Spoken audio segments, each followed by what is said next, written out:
discussions with people from Venezuela, Cuba, Lebanon, South Africa, Zimbabwe. Very interesting findings. So you can follow me and Trezor and you'll find out about these sessions. And Vlad is not here, so I can say I write for Bitcoin magazine. All right, so you don't have to answer this explicitly or show your hands or anything, but this is like the basic question we should ask ourselves like at least once a year. If I'm happy with my current seed setup, how I handle my, doesn't matter if it's Trezor, cold card, some mobile phone, but I should have a seed written down somehow, and I should be sort of happy with how it is, but not too happy. Because like Bitcoin now is like $20,000 or euros, doesn't matter nowadays. But a good mental model on how to think about your Bitcoin security is imagining that Bitcoin costs $1 million per coin today or tomorrow, and if then you are still happy with your like seed security, if suddenly it's not, if you have one Bitcoin, it's not $20,000, it's 1 million, and are you happy with how you are handling your security, if that's true? Because like ultimately there are only three things that can happen to your Bitcoin. You either, like in the long term, on a long enough timeline, you either lose it somehow to phishing, to hacks, to mishandling your recovery seed or passphrase, and we have like a huge industry, growing industry on that. And basically, if you hold your coins with some custodian, in the long term, you will lose it. And we have seen this with Mt. Gox, Cryptopia, BTCE, and Celsius nowadays, that if you hand over your coins or if you never withdraw it, you will lose it in the end. The second thing that can happen to your Bitcoin throughout your life is you sell or spend it all, but that usually doesn't happen because like Bitcoin motivates you to adopt this like low time preference view. So we don't tend to spend Bitcoin on bullshit, and we tend to save it.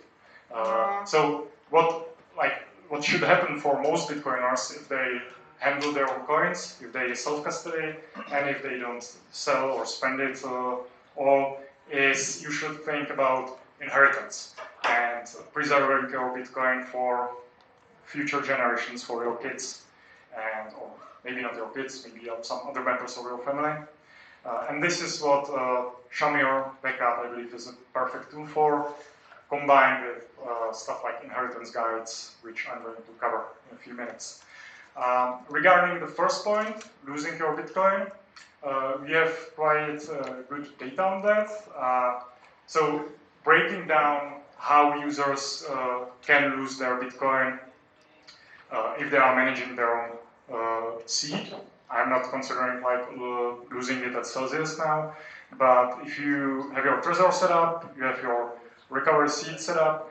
So what we see can happen is about half of the user reported losses is caused by mishandling their seed, forgetting the seed if they like try to remember it, or forgetting the passphrase if they don't write it down, or phishing, which is basically the same problem, mishandling the seed because you hand it over to some attacker.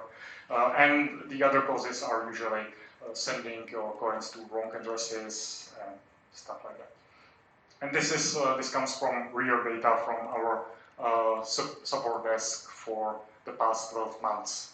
So handling your seed properly will basically solve most of the risks that you face.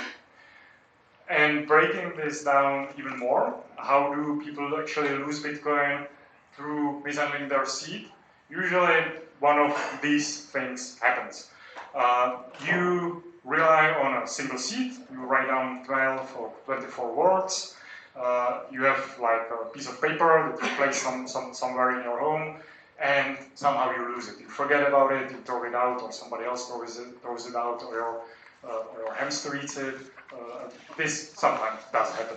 And if, for example, you, in the meantime, like this can happen, and you don't notice it for 6 months, and then somehow you, for example, erase your treasure, or you lose your treasure, or you step on it and it's broken, and then you are looking for your seed and you find out you already lost it, so this is how you lose your Bitcoin.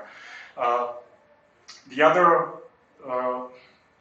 quite common problem is people rely on their memory, usually not for the recovery seed itself, but for passphrases. And passphrases, if you have a passphrase setup, it's as important as the recovery seed because you won't access your coins without knowing your passphrase. So relying on your memory is a very bad idea. And from my personal experience, what happened to me once, which actually alerted me to this problem of like the fallible human memory, is I use a password manager, and I use the same password for the master password for the password manager for like 2 years. And as I was typing it like every day, it moved from my conscious memory to just the muscle memory. And when I migrated to another computer with a different keyboard, I found out I don't know the password anymore. So me and Stick actually has to brute force the master password, and because I somehow remembered the structure of the password, so I was lucky in that. But just don't rely on your memory. So the third thing that can happen is you are aware of the problem of relying on the single seed, on like a sheet of paper. So you create multiple copies of that seed, and somehow it gets compromised. Somebody finds it and steals your coins. That's a problem of like the single simple seed, and Shamir sort of handles that. And the fourth problem, which is quite comical, but some people do it, is you come up with your own crypto scheme. You have the list of 24 words, and you shuffle some of those words so that the attacker doesn't know like what's the order of the word, because the order matters. But you basically rely on your memory to reconstruct it properly. So usually you forget it yourself, and nobody can truly access the Bitcoin, not the attacker, not you. And like, you should never use your own crypto. This goes for like shitcoins. You shouldn't create your own shitcoins, but for cryptography as well. This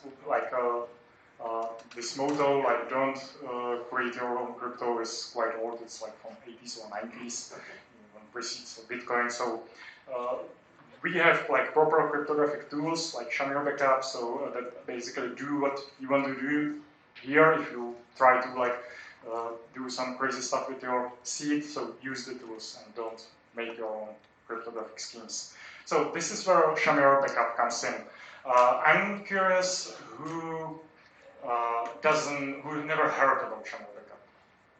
Yeah, a couple people, but yeah, quite a lot of people heard about it. That's cool. So Shamir, the Shamir secret sharing scheme, that's from 1979, so it's been around for quite a long time. This guy, Adi Shamir from Israel, came up with it, and the Trezor team adjusted that scheme to securing like recovery seeds through slip 39. It's sort of like a bit, but it's by Satoshi Labs, like Satoshi Labs does these improvement proposals as well. So you can find it as slip 39, Shamir's secret sharing for mnemonic codes. And what it basically does is it can split your seed, or usually you create your seed as a Shamir backup to begin with. And what it does is you don't rely on just a single list of words, like 12 or 24 words, but you instead have, for example, 5 lists of words, and you need, for example, just 3 of them, any 3, to recover your wallets. And in Trezor, or other, like under this improvement proposals, under this protocol, you can have up to 16 shares, and you define the threshold. So you can have like 2 out of 3, 3 out of 5, 6 out of 11, or 15 out of 16. And yeah, and it's also compatible with passphrases to even improve the security of this scheme. So what the Shamir backup brings you is that there is no trade-off between redundancy and security, because if you have a single seed of words and you want to be really secure, you shouldn't make any copies. You should have just one.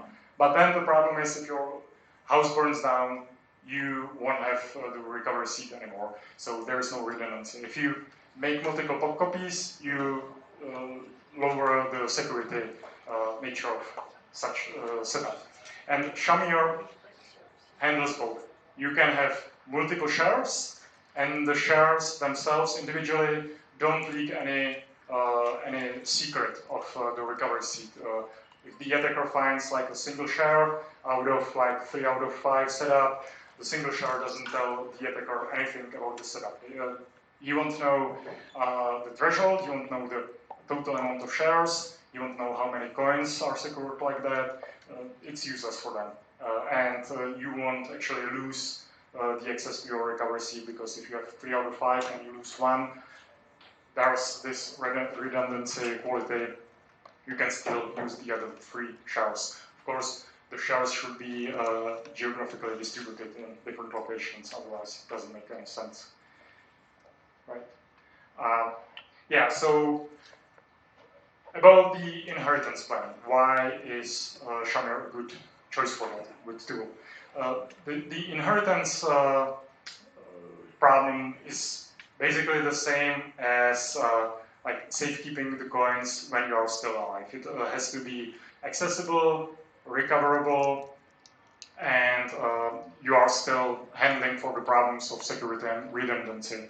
So what people should do if they want their coins to be accessed by their kids if they die is like 4 easy steps basically. Set up the Shamir for your hardware wallet, distribute it in different multiple locations, because if you have 3 out of 5 and all 3 shares are in your house, it's like you didn't have any Shamir to begin with.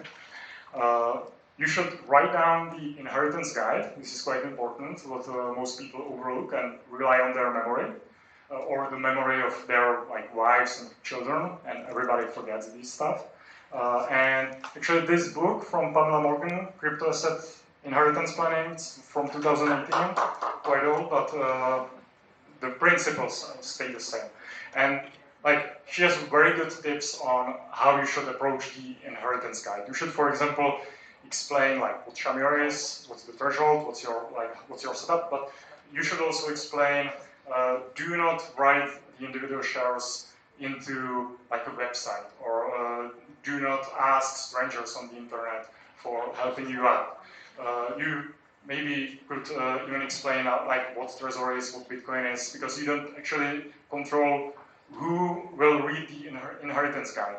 You may rely, for example, on your wife, and your kids are still small, but you and your wife can die at the same moment, right? So maybe someone else will have to take care of your kids, and they don't know anything about Bitcoin. So you should take all these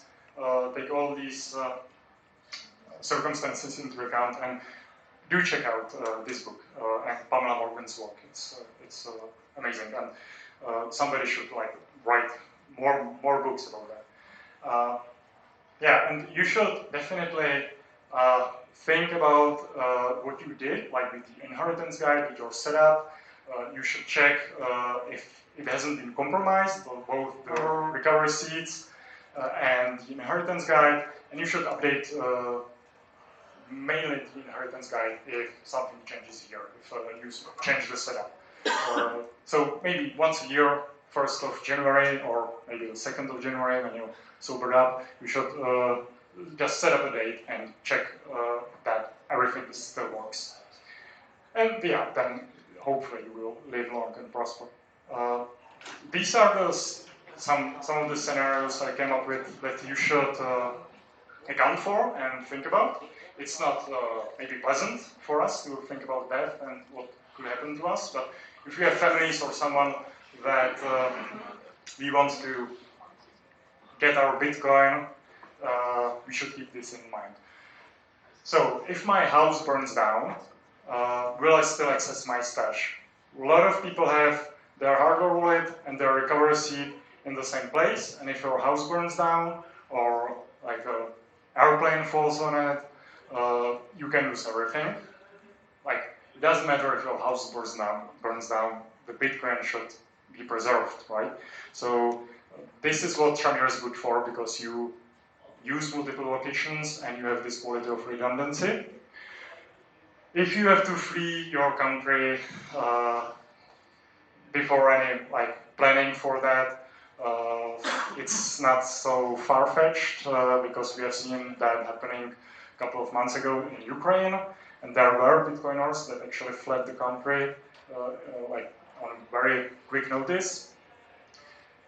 You should ask yourself if you will still access your stash. This is why it's kind of important to have the Shamir shares maybe in different countries, not just in your own country, because if you're from Donetsk and you had the Shamir shares in Kiev, it still would be inaccessible because you wanted to flee the country as such, right? So good scenario to think about. Yeah, the conference can get wild. There's going to be a boat trip on Sunday, so you never know. So if I died here, would my family access my Bitcoin? I hope they would, because I have my Shamir set up and the inheritance guide written down. But yeah, a lot of people don't think about that and somehow rely on their memory or the memory of their loved ones. And it can happen, people die all the time, right? But people do not have to die, and you still can be compromised. If you are still alive, isn't there a pet cousin that accesses my stash? And once again, think about Bitcoin being $1 million. Like right now, maybe they are sending you these messages like, "Oh, I'm sorry, you invested in Bitcoin. Do you need any help?" But if it hits $1 million, it's going to be the other way. So yeah, just think about these scenarios, not too far-fetched, can happen anytime. And some simple checklists that you should think about, like if you're setting up your security setup, recovery seed setup, or Shamir, never rely on your memory, both for the recovery seed or the passphrase or the inheritance guide. Use only physical media, can be paper, can be something like the crypto steel. There are a lot of solutions for that. Just don't write a digital copy. Don't put it in your Dropbox or anything. Check it up. Check it regularly so that you see that it hasn't deteriorated. Because, let's say you have 3 out of 5 set up, one of the shares gets compromised, lost, or something, so you should replace that share, right? So that it doesn't deteriorate. Write down the inheritance guide, it's quite important.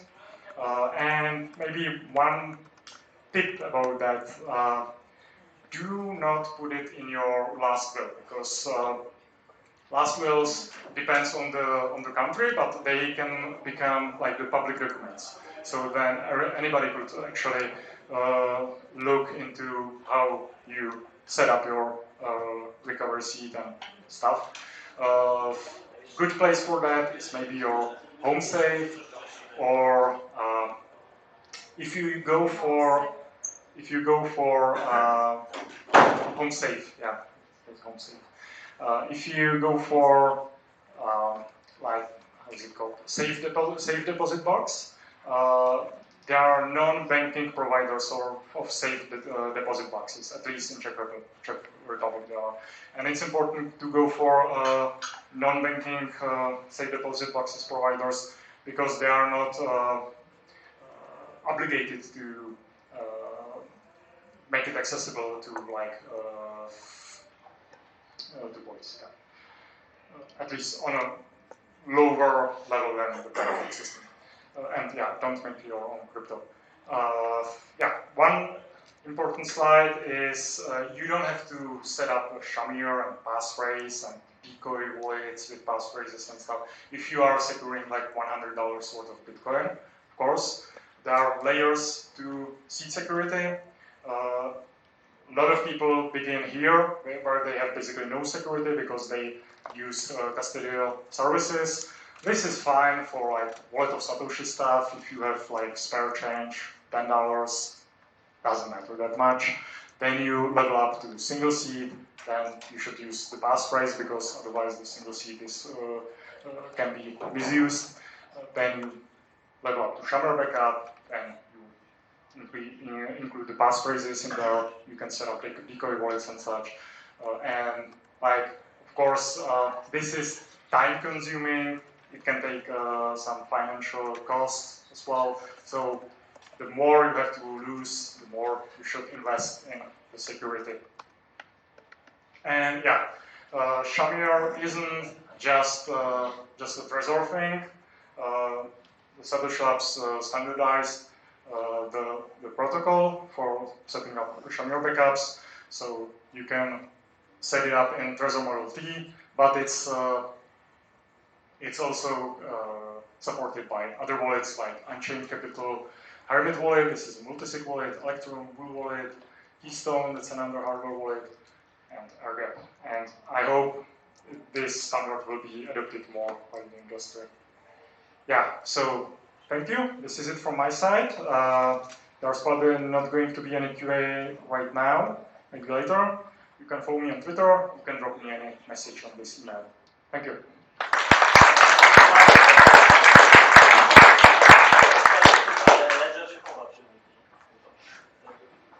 Okay, thank you very much. Great presentation. And now we have our panel, so we will set it up. Give us one moment.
Gold, Bitcoin, Monero, what's the best money? And I think that's a tough question. Maybe there's not, excuse me? It's not a tough question. So, okay. So we already have some audience participation. I really appreciate that. Before we start the panel, I'd like to ask, there will be a time for audience participation, but please keep that till the end. Please don't ask, yes? Oh, where is Rahim? He's coming in 1 minute. He's a little bit late, but he's on the way. So we still have some time. So I'd ask to please wait for questions until the end, or if there's a time where I'm saying it's audience participation time, then you're allowed to participate. But until then, please listen carefully. Welcome. No, it's okay.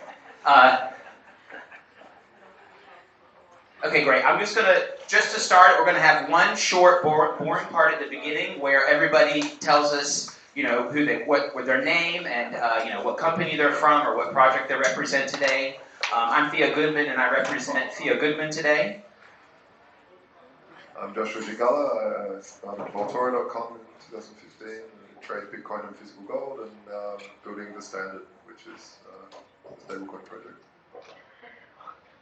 Richard Werner, Professor of Banking, here for the Valhalla network, which I'm chairing, also director of Ford Werner Capital, and in earlier days, inventor of quantitative easing.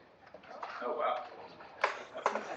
I'm Michael Schloh from Bennewitz, pseudonym MSVB, from Monero Devices. I'm the founder of Monero Devices. Rahim, Taghizadegan, an economist in the tradition of the Austrian school. I run the Institute Scholarium, and I'm consultant to 3 private cities. Great, okay, back to me. I'm Theo, whoops. And so the panel today, I've picked some topics that are related to Bitcoin, Monero, and gold, and what's the best money that they all have in common. I think we've all, but the first comment or question I have is, in my opinion, it's kind of, is everyone familiar with the game Paper, Scissors, or Rock? Yeah? Everyone knows that? Yeah. So in this scenario where we have Bitcoin, gold, and Monero, it's a little bit like Paper, Scissors, Rock, or maybe just rock and something. But Josh, in your opinion, if you had to decide which elements, Bitcoin, Monero, gold, which one represents Paper, Scissors, Rock in the game, which ones would represent which elements of the game? Oh, I mean, obviously gold is rock, and Bitcoin, I guess, scissors, because it cut you up. And Monero, yeah, paper, because if you write it with the right ink, you can't see it. But then you write blue line over it, you can see it. Do you agree? Do you have a different answer, or do you agree with that analogy? Well, I would perhaps suggest, because there's an extension of the game Okay, yeah, where you add something else. Yeah, add something, Like please. the well. Okay, a well. Oh shit, Okay. very good. So, and I would add the well, which is actually the money that we've mostly been using, which is BDC, bank digital currency. Okay, so now I have a pass on. So do you agree with any of the analogies so far? And actually, I want to ask you again. The well. So the well represents bank money. Yeah. Digital Yeah, bank yeah. money. Which is the money we've been using for the last 250 years. So you mean like a well of water that just has a supply that seems infinite, or in what do the you mean? game, Yeah. the others drop in, and therefore the well beats the others. You see? Oh, okay, I see. Okay, so you're saying that all of the 3 could just fall in the well and then it's over. Yeah. Okay, great. Theo, so I partially do agree, because I think gold is kind of the gold standard, so a very rock solid financial thing. But because Monero does have so many cutting edge features, more modern things at the algorithm and protocol level, I would call it the cutting edge scissors of the 3. You like that? Yeah. Okay. So I'm not sure, I like Bitcoin as well, and I like paper, but I don't have a comment about that. Okay. Do you agree or have anything to add about the game analogy and the well? Yeah, I disagree with the analogy. I don't think money is a thing, and I think it's misleading. The only good thing about the analogy is you're uncertain what comes top, and you can't analyze just one thing on its own. It's intersubjective. So you need It's to know what's subjective? the other hand plays. Yeah. Intersubjective. Okay, Not only arbitrary, not only what hand you play on your own, and not something that you can objectify as a thing. It's intersubjective, there's some reflexivity. What are other uses plays a role as well. What is the other guy playing is more important than what's the best hand that you can have in this game. Okay, what the other person, it is important indeed. Okay, great, keep the mic. Okay, you can choose from the following topics. Custody and confiscation, privacy and fungibility, space, like outer space, the environment and mining, or bonus? Which subject would you like to choose? For myself or Yeah, everyone? for yourself. You get to choose. You're under the gun. You have the mic. Yeah, just probably a quick note. I mean, if you have like this mix of Bitcoin, Monero, gold, I think that's really the main issue. Differentiator would be privacy and fungibility. Okay. And potentially the weak point of Bitcoin is fungibility. And so Okay, well, let's just ask. So, all right, what's the biggest risk to privacy in gold, Monero, or Bitcoin transactions and markets, in your opinion? yeah, probably if you need to use on-ramp, off-ramp structures that are centrally controlled, and then there's a leak, so it has even more implications than just obfuscating your transfers, but you may lose even more privacy and valuable privacy, like the place where you live, like where your kids go to school and so on. Because I think the underrated risks of all the KYC on-ramps, off-ramps for certain monies, and then of course with gold storage thing as well. Okay, so for Bitcoin and Monero, giving up your address, your physical address, is a risk, and for gold, that you might have gold at your house, essentially.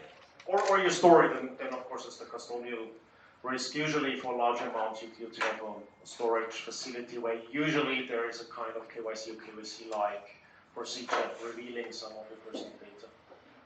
Okay, next. What do you agree, or do you have anything to add about what's the biggest risk for any of those markets? Yes, Theo, I have a different answer. I think one of the biggest risks is possibly education, adoption, outreach that is missing in so many places. Because although all three, gold, Monero, and Bitcoin, have methods of use which are private, maybe Monero has a slight advantage there, of course, because of the technology. However, you can use Monero wrong. You can be scammed by your neighbors and lose privacy in that manner if you're just poorly educated about the use case and the dangers and risks. What do you think? Okay.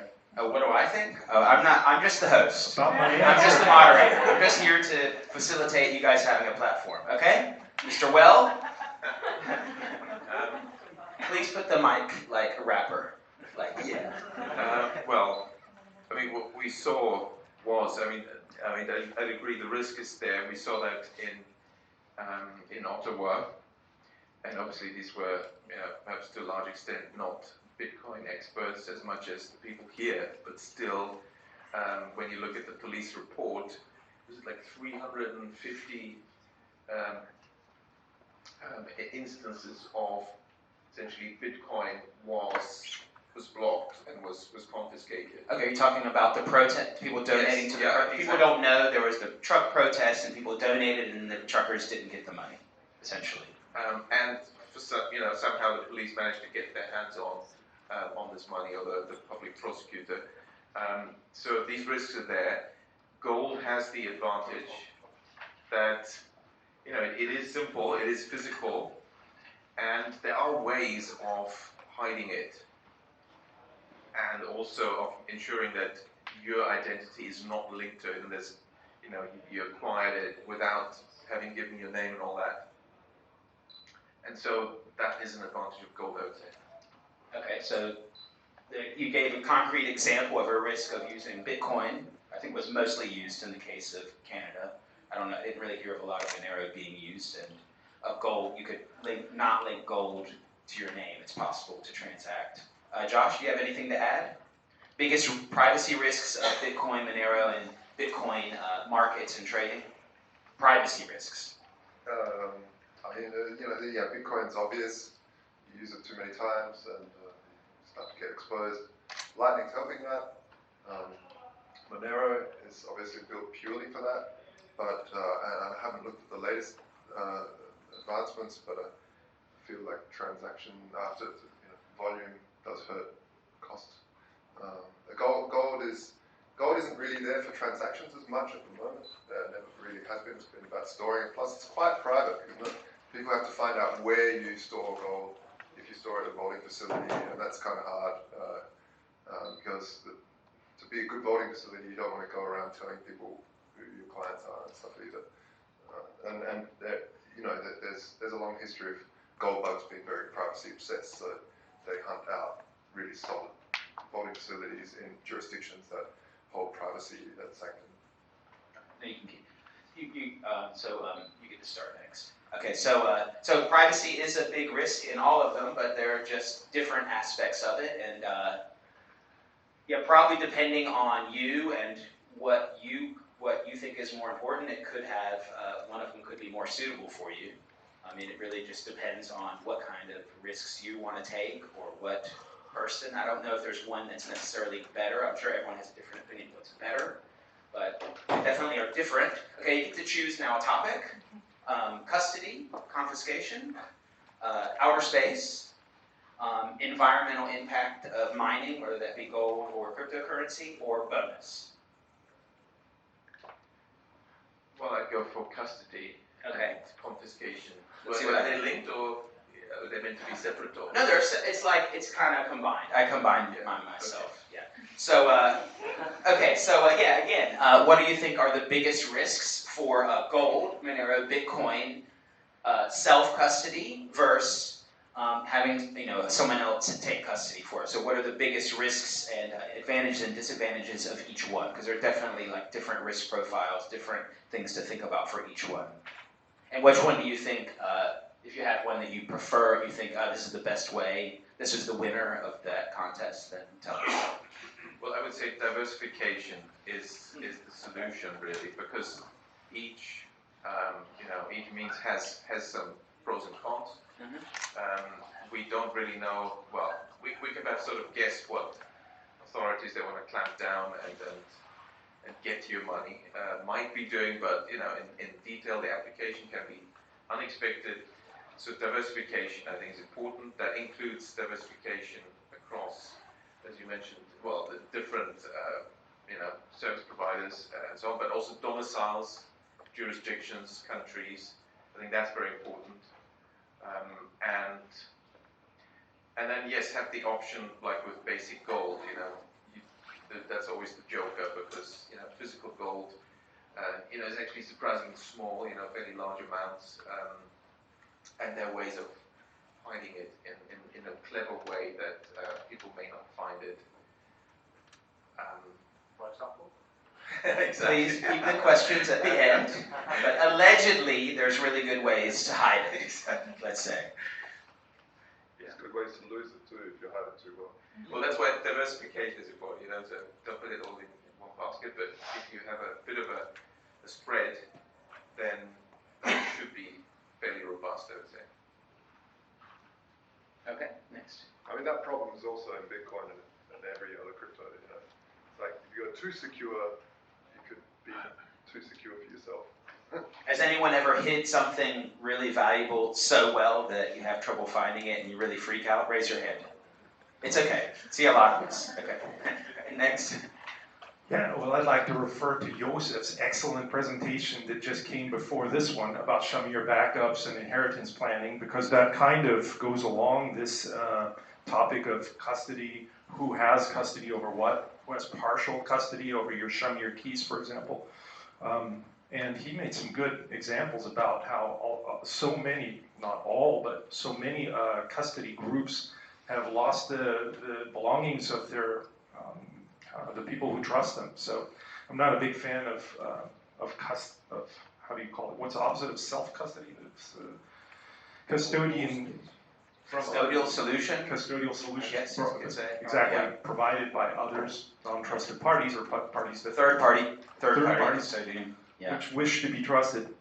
And the confiscation part, I don't have a strong opinion about that. I kind of feel like we're very lucky in this world that possibly many more authorities, groups are willing or are interested in helping and defending you from unreasonable or illegal confiscation. Of course, there are some groups as well that are just doing that. They're confiscating property which really does belong to you. So that's kind of the danger and the risk, I suppose. Maybe some observations from history. So a large part, I think, of the historical value of gold really was that it was difficult to confiscate. You can bury it, but the problem was also seen, and one other thing, or one other issue of confiscation is once you pass a boundary, a political boundary, there tend to be checks, which is a fairly recent phenomenon, but we've seen it with the wars in the last century increasing, and that was one of the very important use cases. People were sewing gold coins into their clothes and jackets in order to have unconfiscatable wealth. And the only thing that was a match for gold was diamonds, because even higher purchasing power. But of course all the problems of diamonds as well. And I think the larger this risk becomes, this kind of regime uncertainty, which means that the place where you're living, you're not only sure, or you don't only have to protect your own homestead and the values you hold there, you have to protect it independent from the location, because you may have to leave your home because the regime is becoming totalitarian. And there, that's where Bitcoin and Monero are shining and are at the advantage over gold, because basically you can transfer them by memorizing a phrase in your brain, and it, I think, is so far, and even I don't think there's imaginable a better solution for smuggling value. Of course, if you say it in a value neutral way, overcoming capital controls and overcoming the people controls that you have in totalitarian regimes. So the more important, the more people see regime uncertainty as an issue, the more important this unconfiscability becomes, and the more moneyness we'll see in Bitcoin. Great. Anyone have any final words on confiscation or custody? We're good?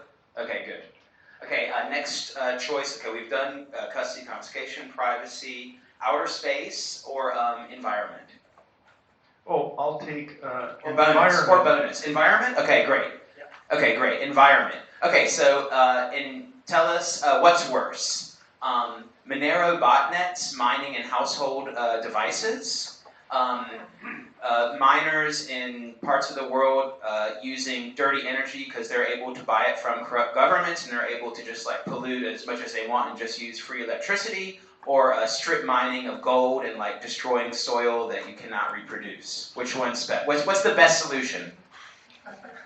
Well, I like them all. Well, tell us why you like them all. I mean, there could be people that say that's all good because it's value or something. So just tell us what's the best solution. Those are like the most hyperboil, ones from each. Each of them have these issues, Right. Okay. So I've thought a little about this. Trying to maybe localize into, is it just mining? Do we want to do proof of stake? There's plenty of topics that this can be expanded outward to cover.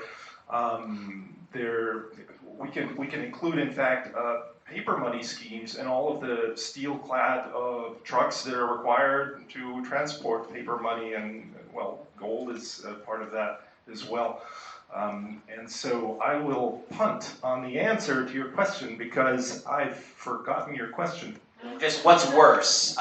Strip mining gold, destroying a bunch of soil that's very hard for the earth to produce. Soil is like a real valuable thing, actually. Botnets and household equipment that are just like terrorizing your everyday usage and using your electricity. Or Bitcoin being mined by corrupt miners that are able to pay the government, and they just like can throw the waste in the river and whatever, and they don't have to follow any rules. I don't know is my answer. Okay, great. That's an okay answer. You could say this is no, I don't have an opinion, or no answer. Next. Of course, it's a tricky question because the question is what is worse, and you can always have a very bad scenario of these cases. Sure.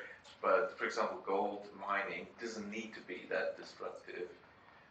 There's a lot of fairly barren places where you've got gold miners, and the recent batch of some gold mining companies I've looked at, they make sure that actually once they leave, because essentially they're taking the earth and they're washing it, putting it through these huge washing machines, and then afterwards actually it's well put back and irrigated, and it can be greener than before. So apart from the arsenic. Well, you can use non-chemical methods. It's just the washing machine, literally just using water. Yeah. It seems to work for. No, that's true.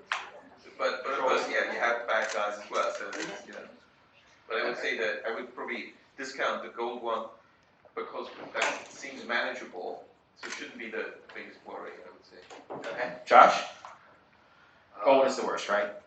Well, I mean, it can be, but also this is where technology really plays in. So I had a project that I've been working on, I sort of had to shelve it, so if anyone wants to join in, help this one out, is to basically come and find, you can find pretty nice gold veins. There's good technology these days, and if you get like 3 or 4 companies to really audit the space, you can find these veins and then just tokenize the gold and have a DAO with enough money in it to dig it up if 51% of the owners decide to. Or you can just tokenize it and start spending it around. But why dig it up? Literally the gold that we buy at Voltoria, it never sees the sun. It goes from the ground to the smelter into the vault and it sits there. And now people have to pay storage fees and insurance and auditing when, hey, it's the perfect safe under there, plus you don't need to ruin the night. So there's things we can do later on that might be cool, right?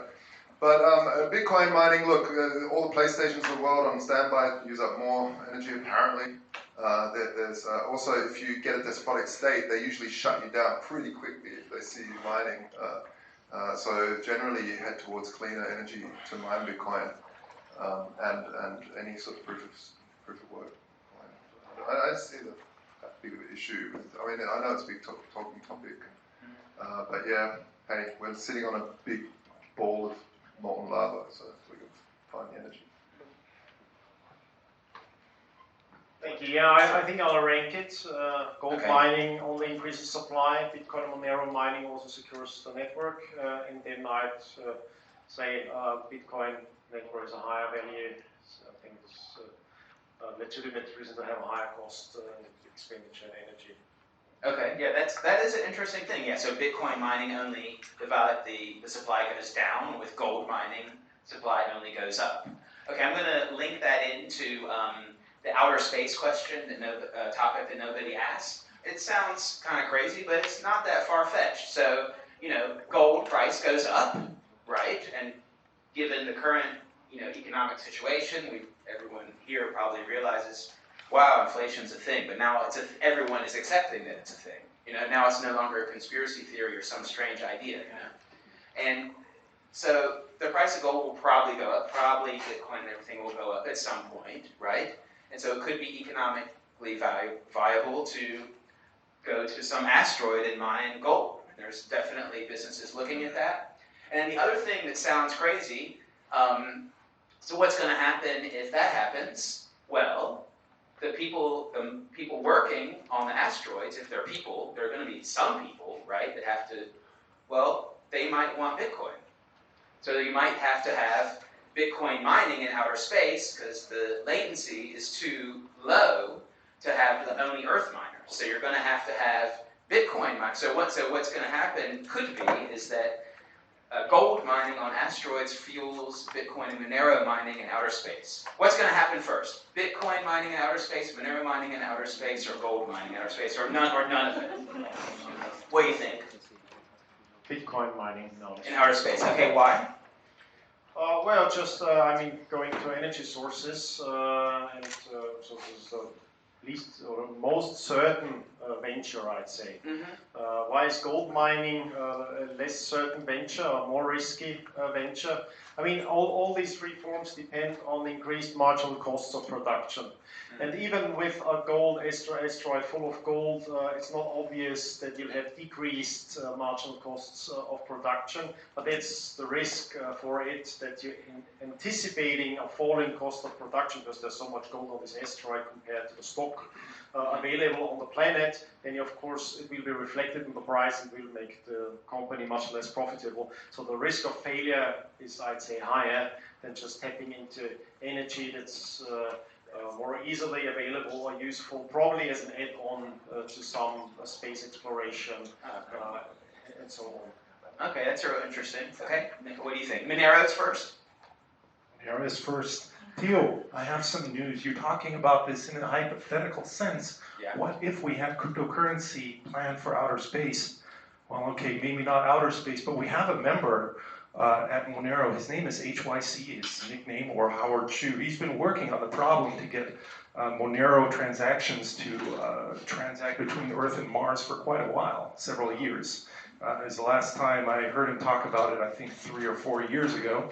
And so we're actually worried about, okay, the latency and if we can still use LMDB and if there's going to be some kind of abstraction layer or multiple, like a different node architecture that we will need to serve other planets in inner space, and well, outer space is just an extension of that, isn't it? Yeah. Now, I've heard of different projects really trying it and talking about it as a real thing, and it just, you know, with just looking at it in general, it seems to me you need to have actual miners also in outer space in the end, because a mining full node would really help the whole latency thing and everything else. So if there was like miners, off-Earth miners competing with on-Earth miners or some crazy situation like that, it could be feasible in the future. So.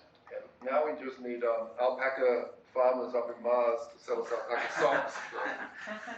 So, Okay, you have an opinion? Yes, well, just sticking to what we know about these things, you know, so I'm not really referring to the hypothetical Bitcoin mining in space. So we're really talking about money laundering schemes, giant money laundering schemes, you know, NASA and all that. I think we should then expand the discussion to include the Ukraine war. What do you mean? Oh. So like because we touched on space and NASA. I think we're trying to reduce the scope. I already made it larger with including outer space. Just talking about money laundering schemes, you know, giant money laundering like schemes. NASA. So you know, we should expand therefore the available options. There are other options, you know, you seem to be forgetting. Okay, I'm not sure how that relates to what's the best money, paper, scissors, or rock, but it somehow does. Josh? I think a lot of people straight away go, yeah, we're gold mining in space. It's finished, the price is finished, but a lot of people forget how heavy the fucking stuff is. And like try re-entering with that stuff. There's a bunch of fuel you're going to be using. So I mean, maybe you don't even need to re-enter. You can store it up there and save, and then I don't know. Airdrop. You can airdrop it, yeah.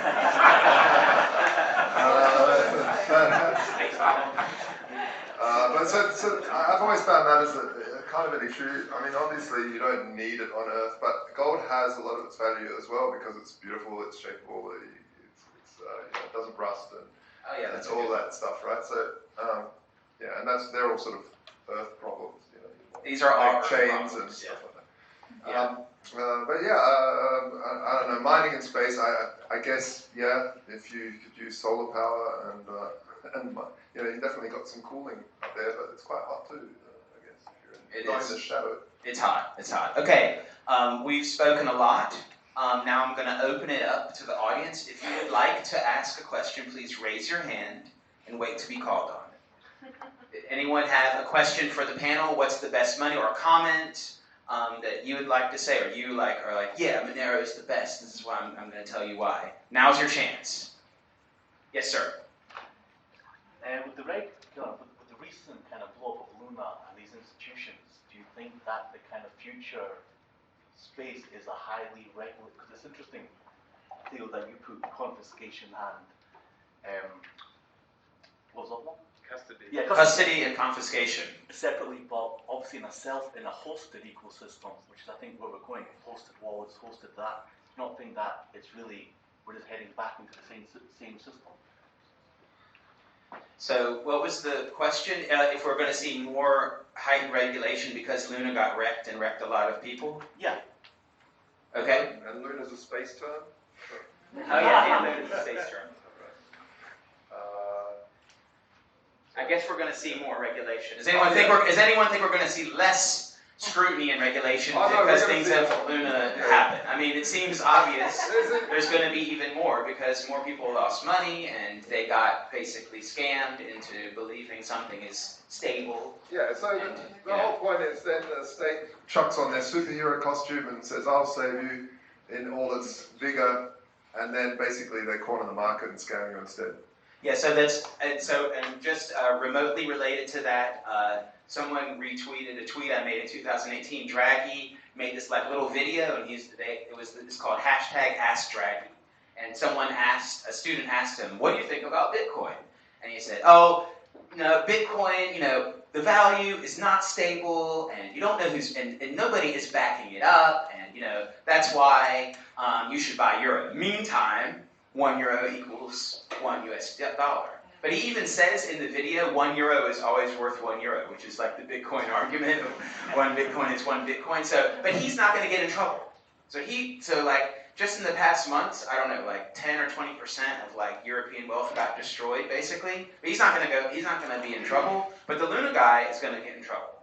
So it's just that's an interesting situation. You have a comment? Yeah, and of course also the long-term plan of these central planners has always been to clamp down. So which is why we had these discussions earlier about what happens when they try to get your money. I think that's the plan. They will increase regulation in many ways, and there will be attempts to clamp down. There's no doubt about it. It's just a question of timing.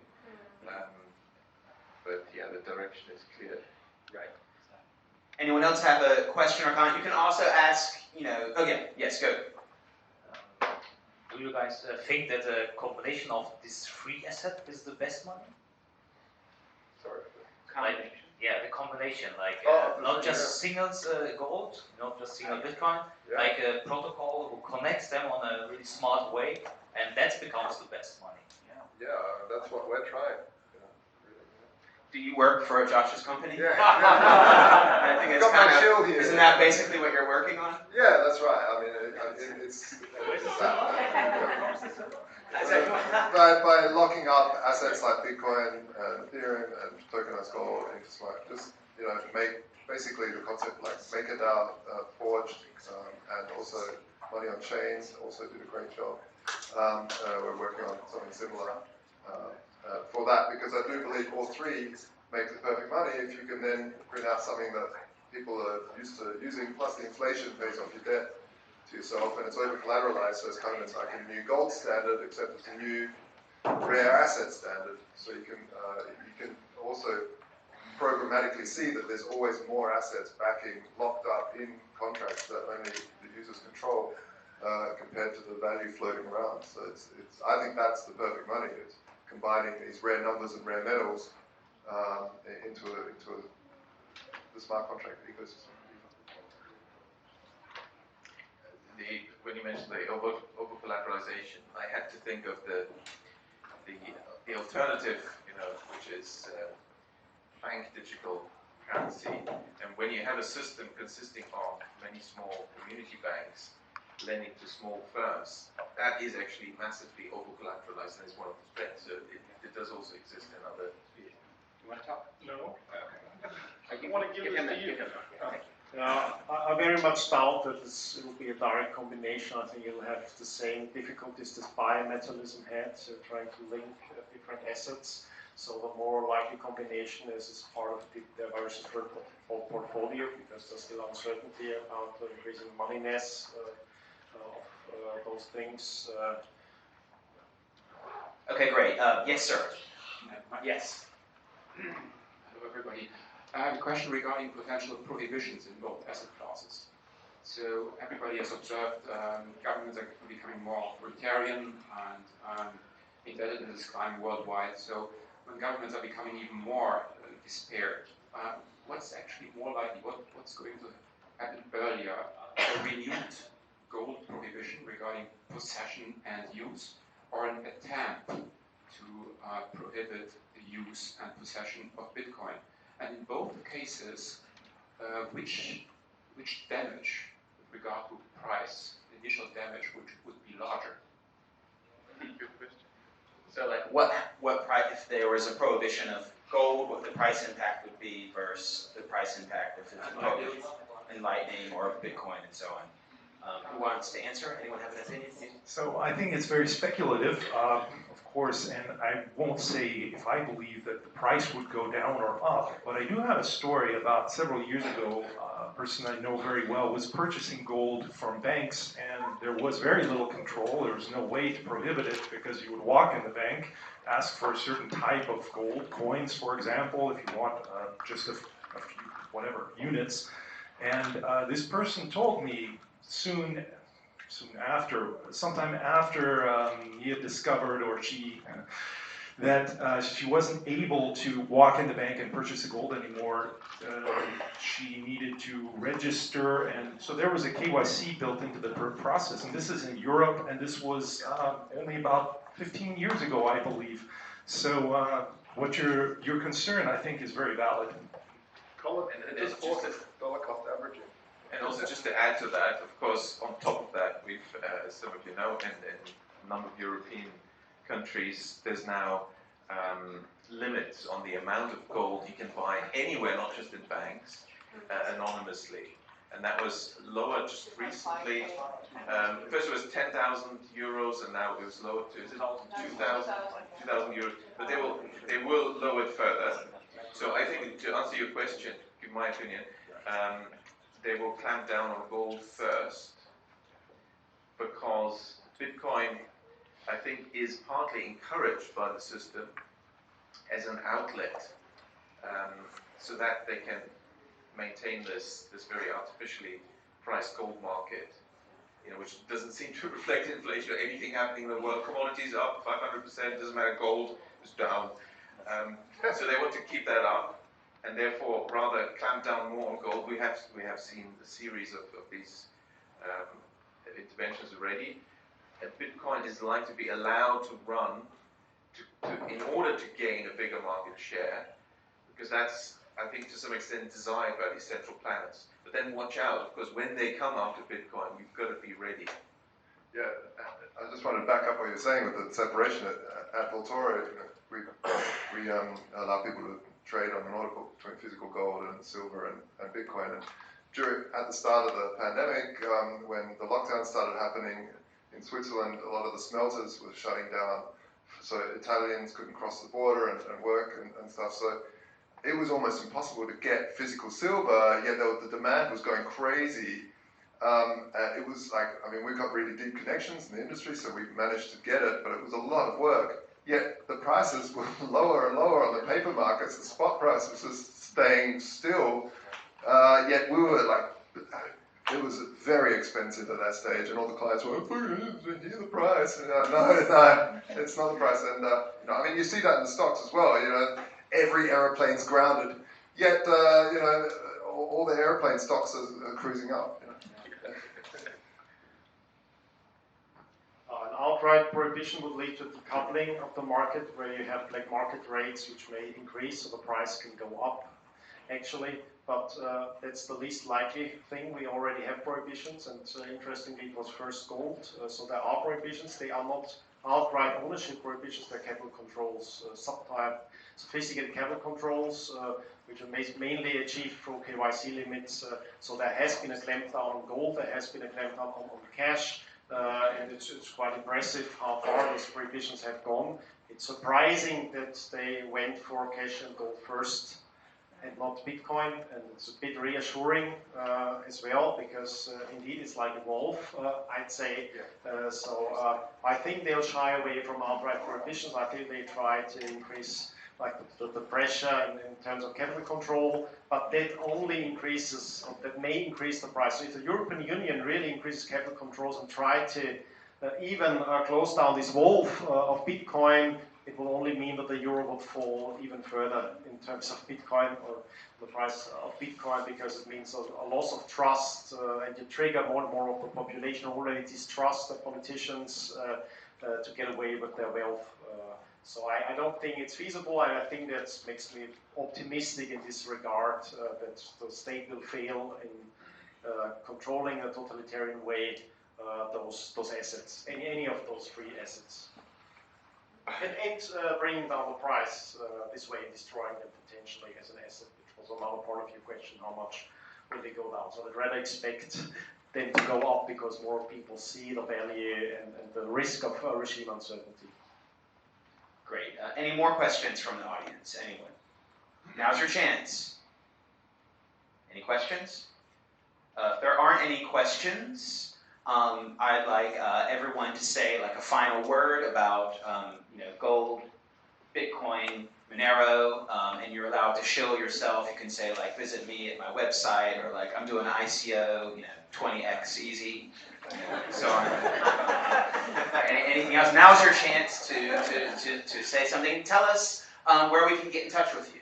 Do you prefer email, post, Twitter, Instagram? What do you prefer? Josh. All right. You can get in touch with us on Twitter at Scigala, Scigala, or at Voltoro. That's Volt, like a gold vault, and Oro, Spanish for gold. We're working on the standard. It's the standard.io. That's me. All right. The Valhalla network combines the traditional money, which is bank digital currency, of the over-collateralized type, which is the small local banks lending to the SMEs, with the tokenization in the DAO. I think you can look up Valhalla Network. My email is werner at fordwerner.org. It's one email. Okay, great. So once more, my name is Michael, and if you'd like to contact me, I'm reachable at michael@getmonero.org. So you just find the Monero website, that's getmonero.org, and my email is michael@getmonero.org. Right. I'm actually traveling quite a lot as well. I would love to see people in the United States at DEF CON. That will be our next major appearance, actually more than just Monero. We're doing the cryptocurrency, usually village. This year we'll be in the vendor area, and DEF CON attracts 30,000 elite hackers, people of all sorts, also cryptocurrency fanatics and enthusiasts. So come on out to Las Vegas next month and meet us at the cryptocurrency hacker stand. My name is terribly complicated, so easiest probably Twitter, Scholarium_AT, Scholarium SCH. Okay. I want to. Should I add something on the discussion, or? Do you have a final word of the discussion or something to say? Yeah, just on the question of better money. I think the tradition of the Austrian school would renounce like a kind of objectified judgment. So I think we have to look at the trade-off, and there I see the major trade-off is between people being more worried about market uncertainty or more worried about regime uncertainty. If people tend to be more worried about market uncertainty, I think they'd rather prefer the thing with the longer historical track record and as a risk-off asset, that would be gold. If people are increasingly worried about the regime uncertainty, I think it would be Bitcoin. Okay, that's an interesting. Due to the resilient network. So it was market uncertainty, you think gold, yeah, and regime uncertainty, crypto, so Bitcoin or Monero. One final sentence. Sure, I knew that would happen. That's okay. It's okay. So many times in this space, everyone shits on gold or the gold bugs shit on Bitcoin, and I think it's really important for us to step back and say no, that we're both working for the same thing, and that is fighting unrestrained money printing and control of the financial system in a centralized manner. So let's work together. They all have their virtues in different ways, and they really, we shouldn't be fighting. We should be against the real enemy. Okay, great. That's not all. Just a moment. Drum roll, please. Okay, I'd like Chris. Can you please choose a number? This is provably fair lottery here. Chris, can you choose a number between 1 and 3? 2. Okay. Gherkin was the second person to ask a question. You win 500 grams of silver from Voltoro. You have anything to say? Yeah, I'm so lucky. It feels a little bit staged, but actually I want to contribute back. Yeah. And I'm totally donating everything Christian and his team. Thank you. So thanks a lot. Yeah, I want to thank Chris for doing this event. I think that small events have a lot of value. You're able to really exchange ideas, and I look forward to talking to everybody today. Thank you so much.